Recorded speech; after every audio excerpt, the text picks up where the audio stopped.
Yeah, hi. Alrighty, ladies and gentlemen, this time for your late night Smackdown review. I don't know what to really say about this Smackdown there. The Smackdown after the John Cena heel turn. Oh, this is where we finally hear something about Cody Rhodes. And the whole backlash of, Cena turning heel, blah, blah, blah.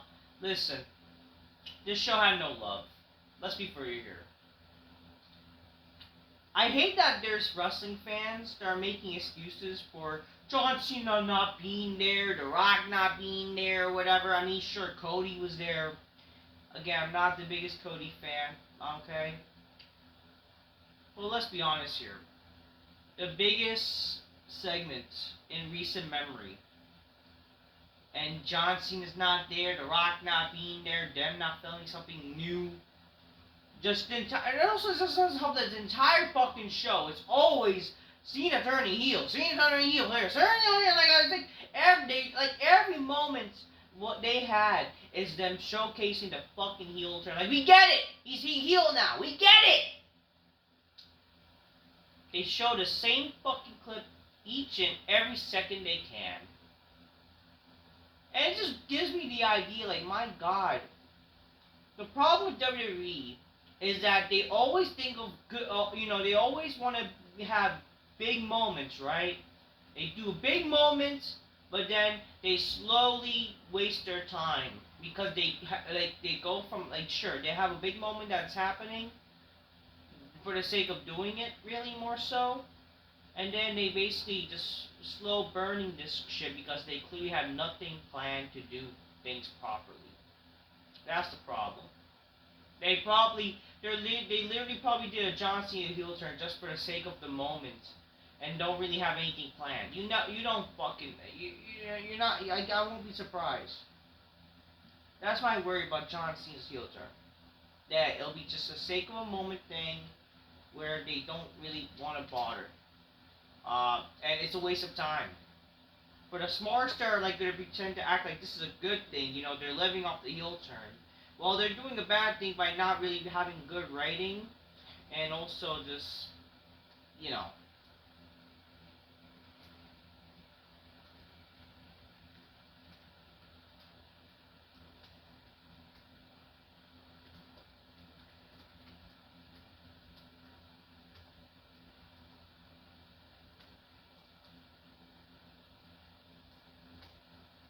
So yeah, I don't know. I just saw a note to myself, like, that's what WWE does for real. Like, they always do the slow burn shit after big moments, and it's like, look at the New Day. Like, look at the New Day.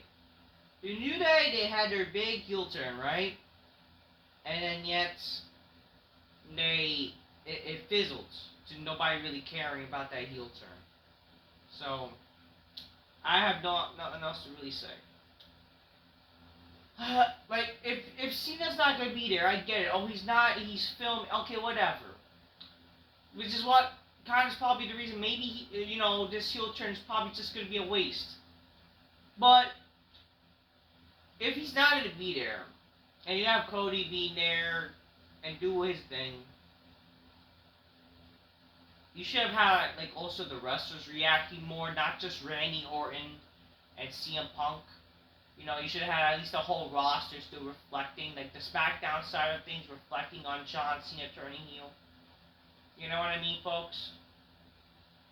I don't know. This show, regardless of the whole, this show though, had such boring moments going on, just waste of time, things that nobody cared a fuck about, and just repeat of the same old bullshit we see many fucking times. Like, how many times are we gonna see freaking my chin, your chin, nobody gives a fuck in their chins, fucking mid chin.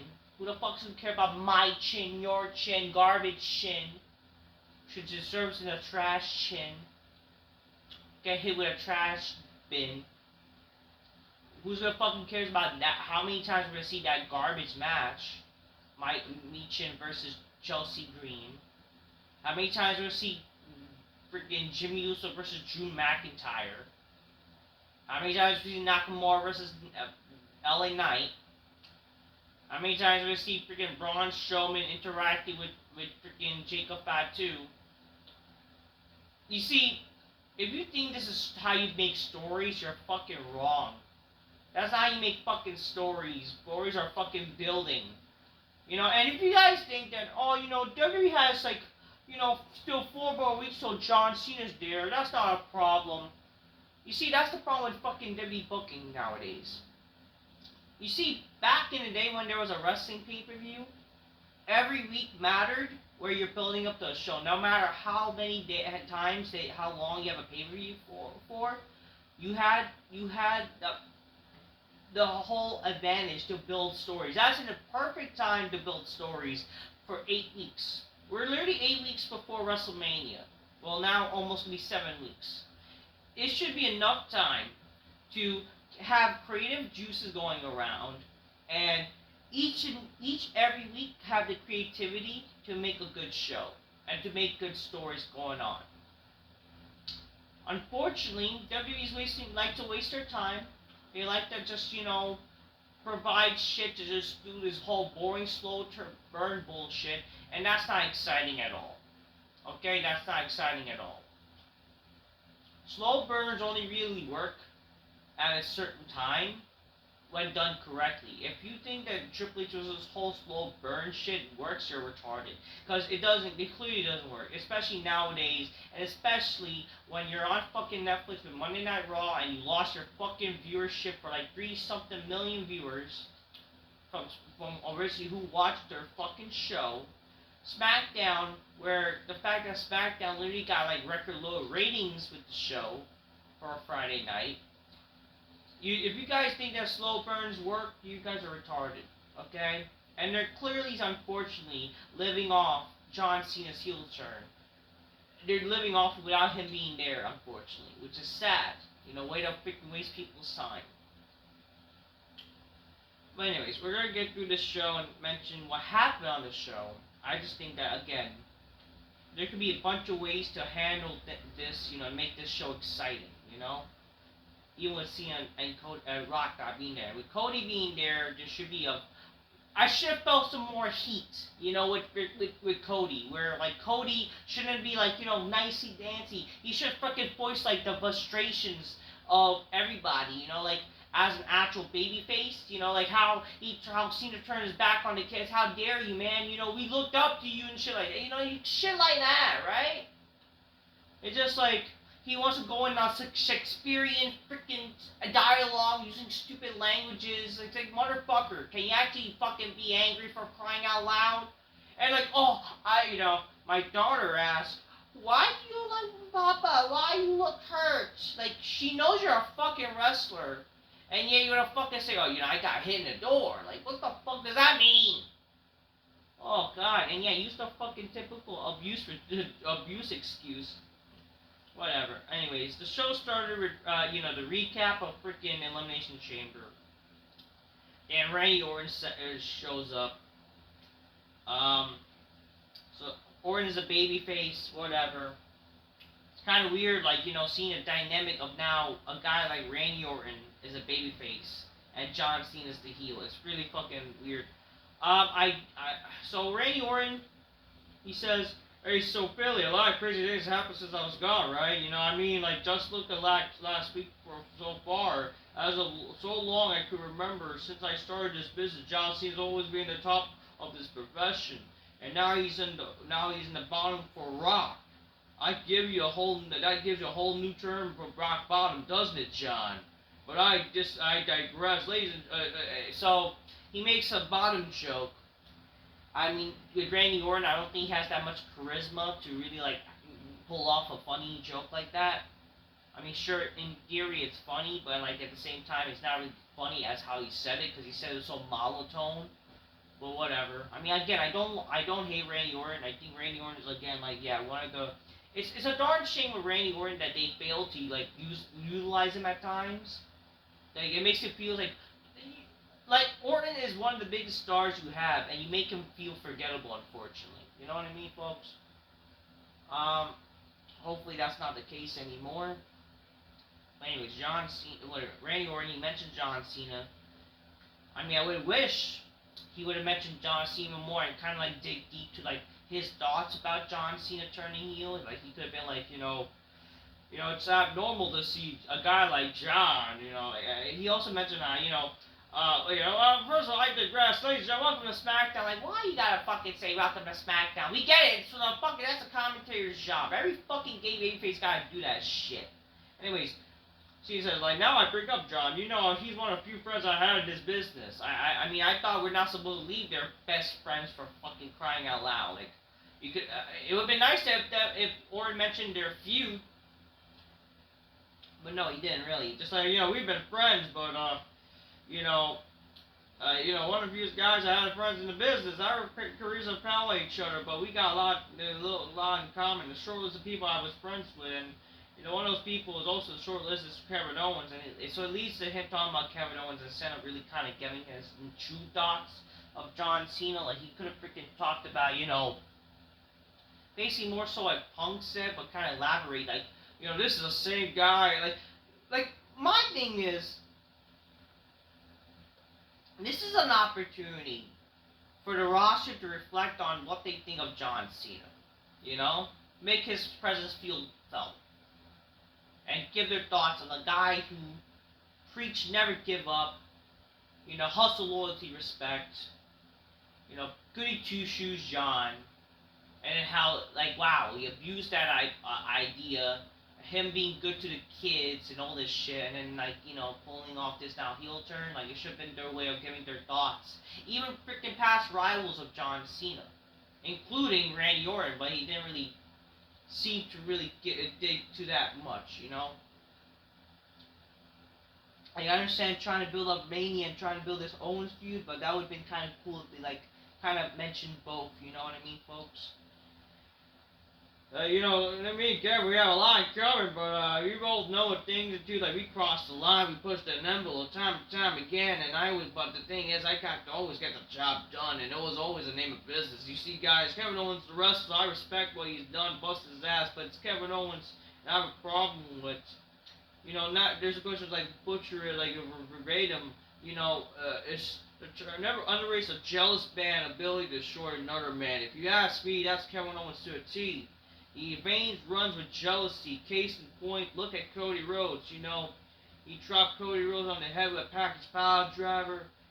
Owens would tell you that he tried to end Cody's career just for choosing just for him teaming up with Roman Reigns. And that's not why. Owens tries to end Cody's career because Kevin Owens is jealous that the goal around Cody's waist. Sami Zayn and Kevin Owens, they fought to the better in the Elimination Chamber. They're always having on again, off again. They're best friends too. But Owens attempts to drop Sami Zayn on his head for the second time and time on the concrete. And I believe that, because Sami Zayn simply helped Roman on his feet, and he became a bigger star than Kevin was ever thought he was. But I just couldn't let it happen. I won't let it happen, whatever. So he says, how he's not going to let it happen, the fact that Owens is jealous it was stupid, because get it, he was at WrestleMania, he done a lot of things that people wish they would, he was able to main event WrestleMania 2 times, one of them was against Stone Cold Steve Austin, that's what he said. And a year ago, like I was told I would never be able to wrestle again, and I said, screw that. And then I saw Elimination Chamber, you about to end Sami's career, and I was not gonna let that happen. And it felt good RKOing you, but I was gonna finish it. But then I got voices in my head where I could finish even more, and then it was like. But I gotta remind you that that Pat McAfee is not the only best punter in this company. So that's what he said, and it's like whatever. I would have liked he would challenge Owens to the match at WrestleMania. That would have been a perfect way to go too. You should right there, screw it. I'm gonna finish the job at WrestleMania. You and me 1-on-1. And they have themselves in on the unsanctioned match itself. Like, that could be it. I expect this match to be no disqualifications, first of all. Like, that's what the match should be. No rules. one's able to do the bunt kick. That's how it should be, straight up. Okay? Not some normal garbage match. Like, no, it should be no disqualifications with all the shit that's been going on or whatever. It should be. That's what I think, you know? But yeah, it would be nice to see Orton digress to talk more about Cena, but that didn't happen. Chelsea Green interrupts Tiffany Stratton. It's blasphemy, she says, that be forced to defend her title in a street fight and not being in our hometown. Chelsea hopes that Tiffany apologizes for ruining her Canadian Center her homecoming. And Tiffany says that Chelsea should exercise her right to be silent. And then Tiffany has a great idea and challenges Piper Niven to a match. And Nick Aldis makes it official. How is this character like for Tiffany Stratton, who went from, like, you know, she's the prettiest and, you know, she has an epiphany and whatever, but yet she's acting like less like herself as a character. Because get it, she's a good girl now. It's like, what the fuck are we doing here? Can we actually have characters sticking to be like, this is the problem with the whole typical babyface heel dynamics. Like, a lot of these bullshit dynamics nowadays in wrestling, and this is what happens when you have when you don't have people who are good writers on a show writing for the show, or just dumb tropes of wrestling. A good character is a character that could work as a babyface and heel, no matter what personality they have. They'll be the same personality, whatever, you know, and it works for them. How is it Tiffany Stratton's personality to challenge a person to a one-on-one match? You know what I mean? But whatever. We get a bunch of recaps of John Cena's heel turn, which basically happened through the entire show. I'm not going to mention that all the time, but all you need to know, like, every commercial break they basically had, it's always the John Cena heel turn. Like, we get it. He's a bad guy. We get it. Maybe have him there. Do something. First match, Tiffany Stratton defeats Piper Niven. Whatever. Then Ric Flair, who's trans, her trans self, came in and attacked Tiffany and whatever. We then see Nick Aldis recaps the bullshit of the tag team chaos for whatever reason, and then he decides to make a number one contenders 4-way tag match. But next week, but they'll face the winners of the tag champs next week, because next week it's gonna be Motor City versus it's gonna be DUI. Yeah, that's what I would call them, versus what's the team's name? Oh yeah, the Street Profits. Second match, the Pretty Deadly defeats Los Garza and Motor City Machine Guns. This is a lame. You see, these matches are lame. Okay, the whole a triple threat tag match, but yet 2 people of each team are only to be in this match. It's not only confusing, but it's gay. Like, why not just have 3 of each team wrestling, for crying out loud? And I don't care. Especially with my attention span, I don't care. Whatever, this match was longer than it needed. Ain't gonna get bitches on the big black cast, that's for damn sure, and no one fucking cares. Oh yeah, I thought, first of all, about Charlotte, I thought freaking, we were banning man from women's sports. Why is fucking Ric Flair Jr. interacting with the women? We gotta get Donald Trump on the call, for God's sakes. Like, they're infringing the fucking responsibilities of protecting women from crying out loud. What are we doing here? We get the Bianca, so Bianca coming, yeah, big sexy black bitch, I got my big weave and shit going on, she got quiche on your ass. Y'all big man, I should be happy you have winning the Elimination Chamber, bitch, but I can't help but see my friends, so Naomi, I know you're back out there, bitch, complete your face, and yeah, but that's all they let's talk about this bitch, Bring your big weave and shit last time. Naomi comes out like, I'm not gonna lock in with you, Jade couldn't compete, I was with you, and then like Bianca's like, bitch, stop, man, just answer me, yes or no. So basically, Naomi pulls the whole indirect responses, like, You know how like this? It's like the politics. Like every fucking like it's like Kamala Harris. Like rather than answering the question, she'll like, it's time. It's time to unburden what has been. Like that. That's basically what anything like. Yeah, Kamala, what's the explanation of Joe Biden's lack of awareness? To explain that, I gotta say, like, we cannot unburden what has been, and I'm a beautiful black woman without, I celebrate Kwanzaa. It's a really great holiday that I celebrate my childhood. I'm sorry, Miss Kamala Harris. Kwanzaa wasn't a thing when you were younger, by the way, bitch. You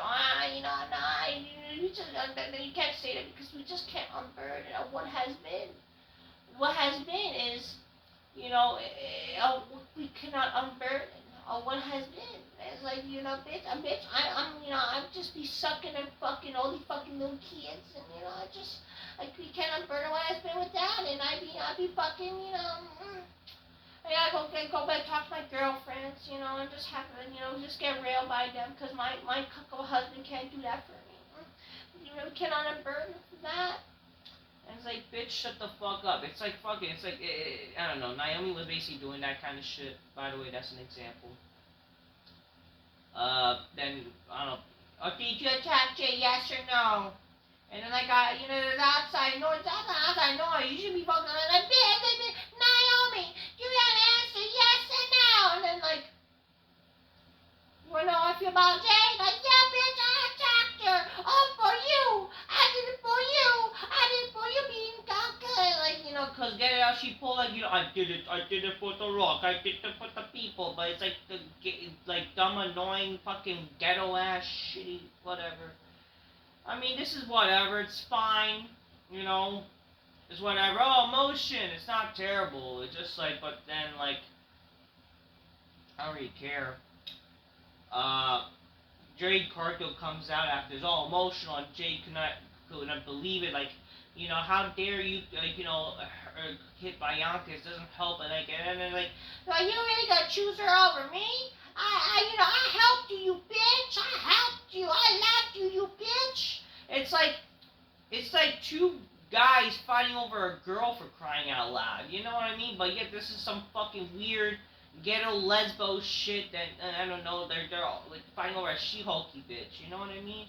Anyways, freaking Jade Cargill shows up with her limo, perfectly timed, and she goes to attack Naomi, passing by Bianca, and then, yeah, Naomi run. So it's like, it gives you a question. Do we really need this match at WrestleMania when she practically already got her revenge? I mean, that's what should be the idea. Or if you want to book things properly, like, we should believe that Naomi gets attacked real hard, and then eventually, she'll come back maybe a few weeks, and like, I'm not done with you, bitch, and she tries to hurt her even harder. Maybe you recreate what we didn't see of Bianca actually, maybe getting attacked on the parking lot, maybe some recreation of that, but that doesn't happen, and it needs to, eventually they're actually going to be official with the match. Again, building some shit, Whatever, that didn't happen. We then see Drew oh yeah, how can I forget? The show started with Drew McIntyre attacking Damian Priest, and then no one remembered that or cared. So a lot of people are like angry, like Drew McIntyre might face Damian Priest at WrestleMania. I really have no problem with that if you really think about it, because again, like, it is what it is. They can always base on what happened with last year's WrestleMania and this year's, booking. Like, what else you want Roman to? I mean, not Roman. Freaking Drew to do? Like, who is he really worth facing? Like, and same with Damian Priest, was a former world champion. It's kind of an easy way to already build their feud. Priest eliminating McIntyre and their little issue that they had last year with the Money in the Bank. Like, it's not so hard to kind of continue that little feud to just have one little match for Mania, and then that means they get to be at Mania, you know what I mean? Whatever, though, I don't care. McIntyre says, like, some people say that it was unprovoked, But I'm not shocked, like, what John Cena did. He would have saved the WWE, but if I'm getting their heart broken, if it wasn't for Damien Priest in the victory behind the costing me the title. But look, I said you deserve it. And when I wrote WrestleMania, because Priest has nothing, I have nothing about violence. And then, like, this leads to eventually being announced a match with Jimmy for some reason. Lex Luger is announced to be inducted in the Hall of Fame, which congrats to him. He deserves it.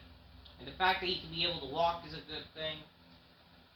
Ric Flair backstage, and like he asks why he attacked her. It's like it's Tiffy fault, and then we see DFAB for God knows what reason wants to freaking show off against Shaw, and no one fucking cares.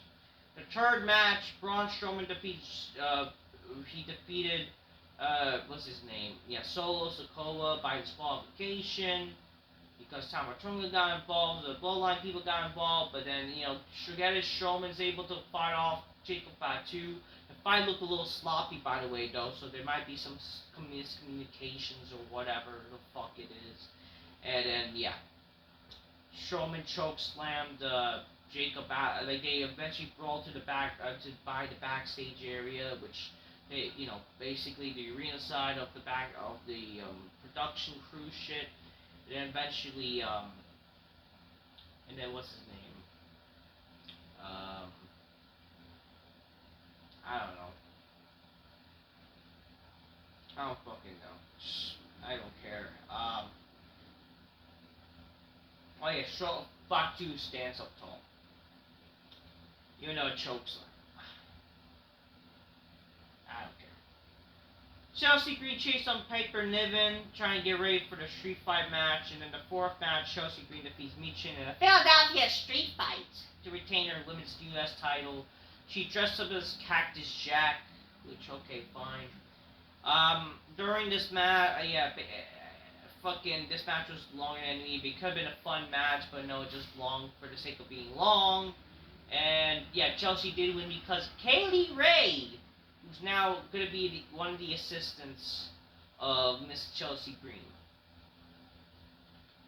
Whatever. I did have something for her to do. I would have preferred maybe Isla Dawn being there, and that would have been some fun, hot shit, but no, whatever.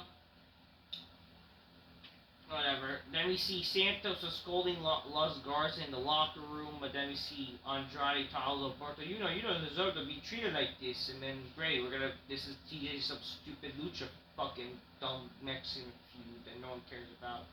Again, more John Cena Rock video package is bullshit. The Miz tells Nick Aldis, I want you, Cody to be my special guest next week. As like, no one fucking cares. Orton shows up out of the blue, like, because they mentioned Orton, and Orton is like, oh, I could beat you, and it's like, RKO, yes, and they make this match in Spain and whatever. I don't cry to Fortnite, but I play another stupid game. It's like, come on, what kind of corny shit is that to say? But whatever. Then we get the Cody Rhodes segment. He says, so Philadelphia City Champions, what do you want to talk about in a monotone voice? Like, you should have the motherfucker should have just came out and says, I know what you guys want to talk about, and I want to talk about this very badly, and that's John Cena. A guy, like, he should have been fucking angry.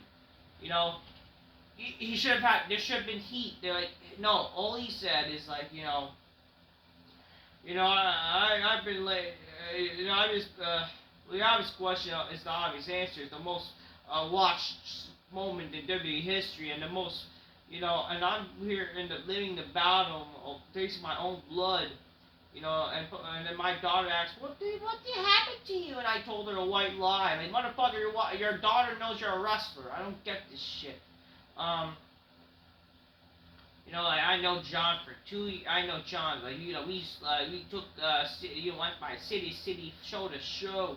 I couldn't imagine, I'm John Cena. Many people felt here like he was a hero, and so does what happened. And then the great man, and what great men do is like it's the sport of model. This who is a very definition of virtuous. The man who came out of a t-shirt and bullseyes a slogan, never give up. And I tell you that he gave up. I apologize for the language you may hear, but I'm doing everything that I'm to maintain my composure. Because John, you owe it to me. You owe it to these people. Well, we all know it. Why? If I know my own friend John Cena won't be smooth, educated, well-crafted retort to say fine speech, and then you go into like being you'll feel inflatable.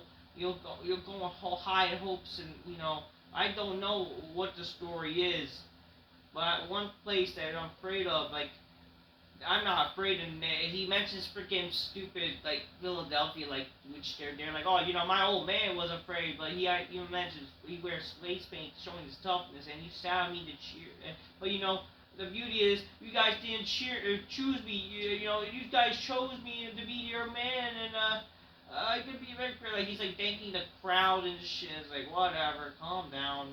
Stop with your freaking love fest. And then like I never forget last year, Cena was on my side and he said that the title gets heavier every day. But I'm here to tell you the title doesn't get heavier. It's with holding this for 300 something days, John. I know you're watching and I know your successor.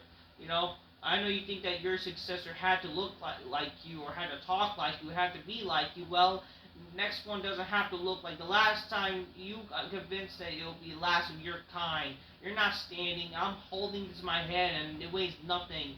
And at WrestleMania 41, I will do the same, John. Clearly, you want some, come and get some. And which I like the ending of how he ended his promo. Just kind of like the problem with the promo is like there should have been like more hatred. Things that more sense to say. And it's just like they're buying time, and just his promo had to be the whole typical, acting like Shakespearean poetry motion bullshit. It's like, calm down, bro. I'm not saying the promo was terrible. It was not terrible, but it's like, can we actually get like a heat promo, like being angry? Like the motherfucker you got black eye! Come on here. He mentioned like Travis Scott and The Rock, but like he didn't even like actually like say like, I'm coming. Well, next time I see you guys, I'm coming after all of you, and I don't care no one's gonna stop me. Like that should be it, Like he's going to war. But they didn't do that shit. Anyways, fifth match: Drew McIntyre defeats Jimmy Uso in the rematch, and great. Like we didn't see this coming.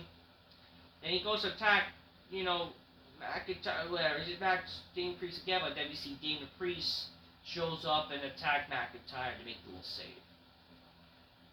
Yeah, Street Profits are in yet, whatever, the bad guys, and then Shinsuke Nakamura, like whatever, like, after tonight you have no chance, and the reality of the United Champion, be my final of my championship, is no better place of the death of your dream to be above place in the United States, and I could be the champion, you will beg for mercy like no one, and then the main event, LA Knight defeats Nakamura. There were some shenanigans, and then eventually Knight won the match. The referee got hit with the mist, and then Nakamura was about to win, and he used the chair. He had a chair, but LA Knight took advantage of doing his finisher on the chair, and they were rushing on time. And Knight won. This was for some reason the main event. Like, couldn't the main event have been McIntyre with the Paul Priest thing? Or again. Something with Cody Rhodes could have been nice too. If I was like booking, like you want to make people care about McIntyre and Priest, like you should be like, sure, fuck them, make people believe that this match is happening again at the main event, and the match goes on to like being a no contest, and something big happens, but they have to have the match at WrestleMania. It's like that's something I would do. To me, like having the match like this show main event with the fucking U.S. title match for God knows what reason kind of was odd to me. Whatever, but anyways, LA Knight won. The match was whatever, and I'm just kind of happy Knight won. It just like, what's next for LA Knight, And so much for Nakamura's U.S. title reign. What a joke. But yeah, LA Knight won. Good for him. I'm happy to see that. The match, like, I guess the shenanigans they made this match better. It was okay, but at the end of the day, it's whatever. You know what I mean, folks? I'm just kind of confused. Why was this the main event? Like, why did they think this was a great main event type of thing? Then, like, maybe Cody Rhodes even ending the show, or maybe there's something where, like, you clearly showed that McIntyre and Priest are feuding. You should have built up the entire show maybe around that as well. And then freaking, what is it? And then Drew McIntyre, Priest, they're brawling with each other, but like they're hated, and then they just separate so much, like they have to have a match at WrestleMania, right? So, whatever, but I mean, I'm happy for LA Knight though. It was cool to see a cool wrestler becoming champ. It just my problem is I do think like Triple H shot the ball with LA Knight all because Kevin Nash doesn't like him. I do think that's one of the big problems, and just whatever. I guess excuse for him having his personality and getting himself over, but whatever. But yeah, this entire show, which is whatever, wasn't really exciting, but wasn't the worst either. But like, it should have definitely been a show where they should have had guys like Rock and Cena there, and people would care. You know what I mean? Like you're dragging it. You're dragging the whole idea of great. Like again, if memory serves me right, and I don't care that this is like a different time. Because again, back in the day, the wrestling was good. Who cares about timing? Games are good when the freaking roof is still intact. Okay. Some bullshit that these smarts want to act like it's okay you didn't turn heel. Like I guess you got to wait and look forward to things. Yeah, okay, yeah. So keep saying that. You wonder why people don't buy the fucking show? Why the ratings are so low? I don't know. Regardless, at the end of the day, what they did is what they did. I don't think Madison Square Garden looks exciting, unfortunately, for this fucking Monday night. Other than that, I guess we have to wait till in 2 weeks when The Rock actually shows up in the UK tour. So next Friday they're starting a UK tour with Spain on SmackDown, so the show might be earlier. I don't know what's going on, but hey, I'll definitely watch these SmackDowns or Raws the best I can. I don't think about SmackDown though, because SmackDown is not like a streaming site. So, regardless, I don't know. For SmackDown, it's whatever. They're not the worst, but it's just a lot of better things could have happened. Could have been better booked. You know what I mean? And obviously, not having Rock and Cena there does hurt the show. So yeah, I'm just keep it real. Get your games, pull my music, buy Miss Bitch, go oh shit. As I've done, gotta say, people. Until next time, peace. Yeah, bye. A little bit of a fail there.